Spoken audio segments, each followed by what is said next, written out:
사람들은 자신이 처한 상황이나 환경, 문제에 집중하기 마련입니다.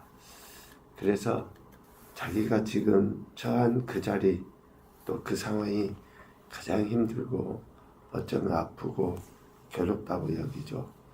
그러다 보니 다른 사람들에 대한 좀 긍휼은 잊어버리기가 쉬워요. 너나 할 것 없이 다 그렇습니다. 그러다 보니까 자신의 문제가 해결되는 데에만 급급하고 거기에 집중하죠. 가끔 일어나는 기적을 그래서 기대하든지, 또 어쩌면 어느 특정한 날이나 어느 특정한 장소, 거기에 마음을 두고 거기에서 뭔가 어떤 소위 말하는 기적이 일어나기를 기대합니다. 당시 유대인들은 하나님께서 말씀하신 안식일이라고 하는 그 날을 구별하여 드림이 자신들의 믿음의 척도라고 생각한 거죠. 그래서 그 특정한 날인 안식일 규정에 스스로 얽매입니다. 스스로 얽매인 것은 하나님께서는 그 날을 통해서 쉼을 주시고 자유를 주시고 또 치유를 주시고 평안을 주시는데, 스스로 그 날에 얽매여서 자유도 잊어버리고 또 평안도 쉼도 상실되어져 버린 그런 안타까운 모습에 있었던 것이죠. 하나님이 왜 예수님을 이 땅에 보내셨습니까?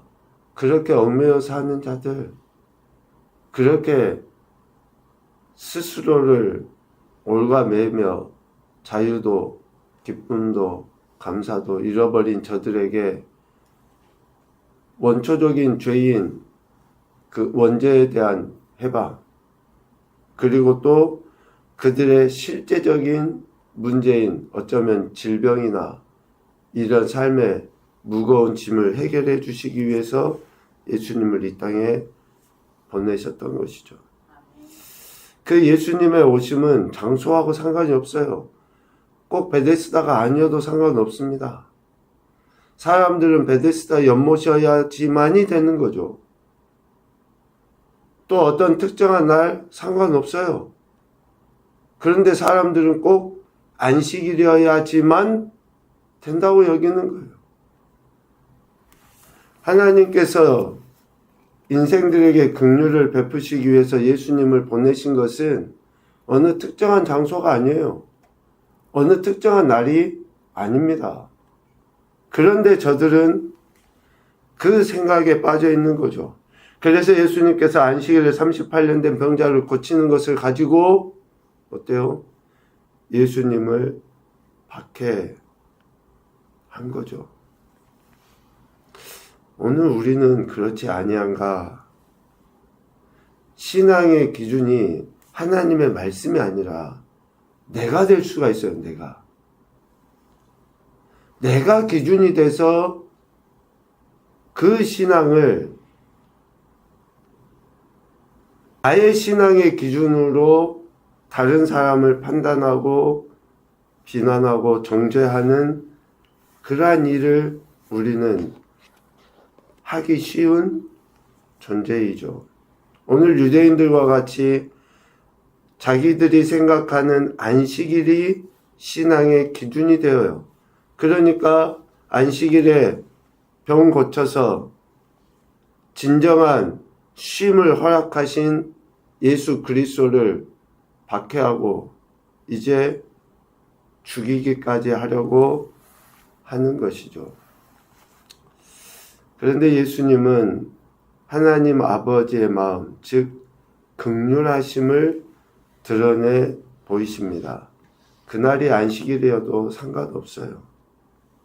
또 그 장소가 베데스다가 아니어도 상관없어요. 예수님은 하나님께서 인생을 향해서 긍휼하심을 갖고 계시는 것을 드러내 보이시는 거예요. 오늘 17절 말씀에 보면 내 아버지께서 이제까지 일하시니 나도 일하신다 라고 말씀하시면서 지금 안식일에 대해 병 고치는 예수님을 박해하는 저들에 대해서 반박하십니다. 하나님의 일하심은 뭡니까? 안식일의 문제예요? 아니에요. 생명에 대한 긍휼하심의 문제예요. 하나님은 그것 때문에 일하시는 거예요. 또 예수님의 일하심은 아버지 하나님의 긍휼하심을 실현하기 위한 일하심이에요. 예수님이 뭐 자기 명예 드러내기 위해서 병 고치시는 겁니까? 자기를 추종하는 세력을 많이 만들기 위해서 예수님이 그 일을 하시는 거예요? 아닙니다. 하나님 아버지의 긍휼하심을 실현하기 위해서, 그래서 결국 하나님은 아버지이시고 예수님은 아들로서 함께 일하시는 거예요. 여러분, 이 5장 17절 말씀은 하나님 아버지와 아들 예수 그리스도의 관계를 이야기하는데, 예수 그리스도로 말미암아 아들된 저와 여러분이 하나님 아버지와의 관계 안에서 우리가 어떻게 신앙생활을 하고 또 소위 우리가 어떻게 사역을 감당해야 하는지에 대해서 분명하게 말씀해 주시고 있습니다. 하나님 아버지의 일하심은 생명에 대한 긍휼하심에 근거한 거고, 예수님의 일하심은 아버지 하나님의 긍휼하심을 실현하는 것. 그러면 오늘 우리가 예수님을 믿고 하나님의 아들이 되고 또 우리에게 맡겨진 일을 감당하는 것은 결국 하나님 아버지의 긍휼하심을 나 같은 인생을 통해서 드러내 보이도록 하시기 위한 뜻이 있는 거고, 우리는 그러한 일을 감당해야 되는 거예요. 우리 주변에 있는 다른 이들에 대한 긍휼함이 우리가 있습니까? 내가 저 영혼에 대한 긍휼함의 마음이 있냐고요. 저가 아프고 힘든 거 눈에도 들어오지 않고 내가 아프고 힘들고 고달픈 것만 머릿속에 가득 차가지고, 신앙이 시간이 점점 지나면서 우리가 소위 어른과 같다, 성숙하다고 하는 것은 뭐예요? 어린아이와 같을 때는 맨날 나밖에 몰라요. 그런데 시간이 지나고 어른이 된다고 하는 것은 뭡니까? 다른 연약한 지체들, 그들에 대한 긍휼함을 가지고, 그래야지만이 우리가 예수님이 하나님과 함께 일하심처럼 우리가 하나님과 예수님과 함께 일하는 존재로서의 사명을 감당해 나가는 거죠. 그런데 이러한 예수님의 말씀에 유대인들이 더더욱더 분해합니다.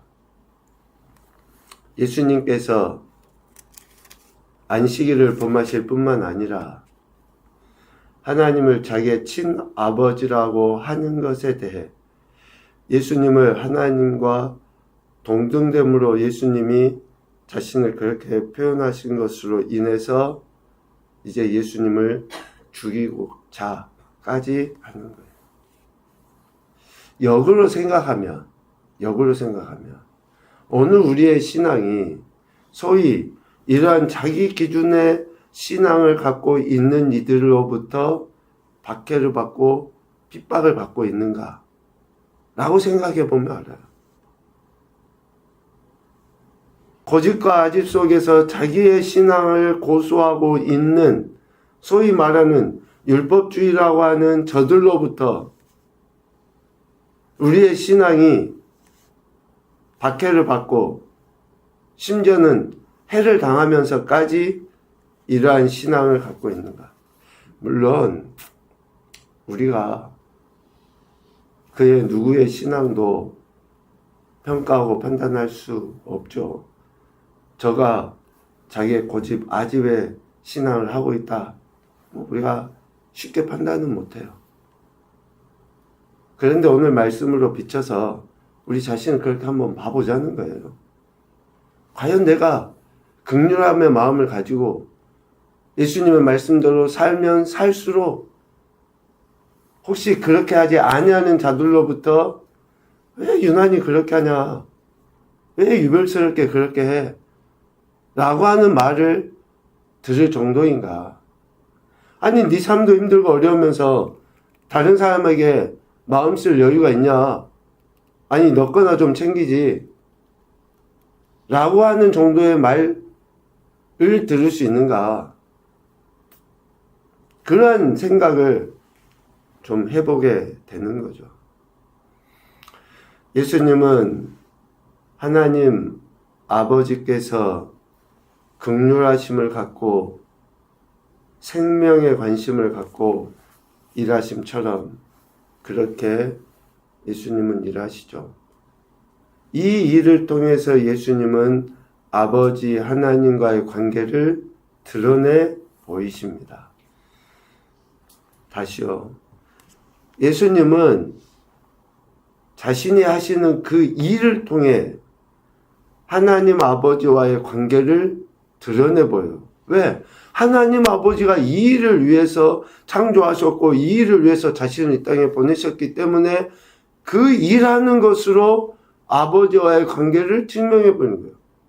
내가 그냥 예수님이 난 하나님 아들이다, 하나님 아들이다 이마에 써붙이고 다니면서 그러한 관계를 이야기하신 게 아니에요. 자신이 감당하시는 사역으로 인해서 아버지 하나님과의 관계를 증명해 보인 거죠. 19절에 보면 하나님과의 일체성에 대해서 이야기해요. 아버지께서 행하시는 그것을 아들도 그와 같이 행하신다. 하나님께서 행하신 그 일을 보고 아들도 그대로, 그러니까 스스로 아무것도 하지 아니하시는 거예요. 아버지와 아들의 일치됨을 드러내보죠. 그러니까 예수님의 사역, 예수님의 행동이 결국 뭐예요? 아버지 하나님을 드러내보이는 거예요. 오늘 우리가 행하는 것으로 인해서 하나님 아버지가 드러나야 되는 거죠. 이게 일체성이거든요. 우리가 예수님을 믿고 하나님의 아들, 자녀라고 이야기는 하는데 우리를 통해서는, 우리의 사역을 통해서는 아버지가 드러나지 않아. 이거는 뭐가 문제가 있는 거죠. 아들은 아버지를 드러내게 돼 있어요. 우리가 예수 그리스도를 말미암아 하나님의 자녀라고 하면 하나님이 드러나야 됩니다. 나의 신앙과 나의 삶을 통해서. 믿는 사람이든 안 믿는 사람이든지 나를 보면서 아버지를 볼 수 있어야죠. 하나님을. 20절 21절 말씀에 보면 아버지의 사랑을 아들에게 보이신 거예요. 하나님 아버지는 아들을 사랑하셔서 하시는 모든 것을 보여주셨고 또 아들은 이보다 더 큰 일, 죽은 자들을 일으켜 살리심과 같은 그 일도 보여주심으로 아들 예수 그리스도께서는 그 일을 하시는 거죠. 22절에 이야기합니다. 아들에게는 특별한 게 있어요. 그게 뭡니까? 심판의 권세예요. 심판의 권세. 아버지는 아무도 심판하지 아니하시고 심판을 아들에게 맡기신 거죠. 생명과 심판의 권세를 가지신 아들 예수 그리스도를 믿게 하기 위해서 아들에게 이 심판의 권세를 주신 거예요. 그래서 오늘 우리도 아들 예수 그리스도를 믿고 생명을 얻었고 심판을 당하지 아니하는 엄청난 축복을 우리도 얻게 된 거예요. 여러분, 이게 복이 아니면 뭐가 복입니까? 지금도 여러분은 베데스다를 찾아가고 있습니까?